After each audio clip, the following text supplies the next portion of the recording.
अकीदत इस्लाम चैनल के मुअज़्ज़ज़ सुनने वालों, अस्सलामु अलैकुम वरहमतुल्लाहि वबरकातुहू। नाज़रीन इकराम, आइए आज की हदीस पाक में जानते हैं कि ज़माने जाहिलियत में लोग अपनी बीवियों को कैसे तलाक दिया करते थे।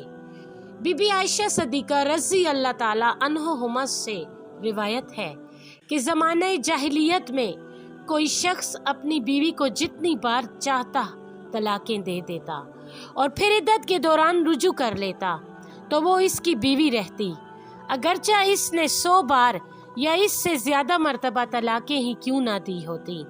यहाँ तक कि एक आदमी ने अपनी बीवी से कहा, खुदा की कसम मैं तुम्हें कभी तलाक ना दूंगा ताकि तू मुझसे जुदा ना हो जाए, लेकिन इसके बावजूद तुझसे कभी नहीं मिलूंगा। इसने पूछा, वो कैसे? इसने कहा, वो इस तरह कि मैं तुझे तलाक दे दूंगा और फिर जब तुम्हारी इद्दत पूरी होने वाली होगी तो मैं रुजू कर लूँगा। वो औरत बीबी आयशा के पास आई और इन्हें बताया तो वो खामोश रही, यहाँ तक कि रसूलुल्लाह सल्लल्लाहु अलैहि वसल्लम तशरीफ़ लाए और इन्हें ये वाक़या सुनाया गया, लेकिन नबी अकरम सल्लल्लाहु अलैहि वसल्लम भी खामोश रहे।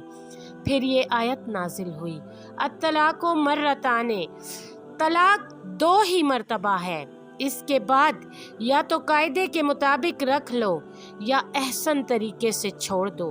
बीबी आयशा सदीक़ा रज़ी अल्लाह ताला अन्हुमा फरमाती हैं कि इसके बाद लोगों ने तलाक का हिसाब रखना शुरू कर दिया। जो तलाक दे चुके थे इन्होंने भी और जिन्होंने नहीं दी थी इन्होंने भी।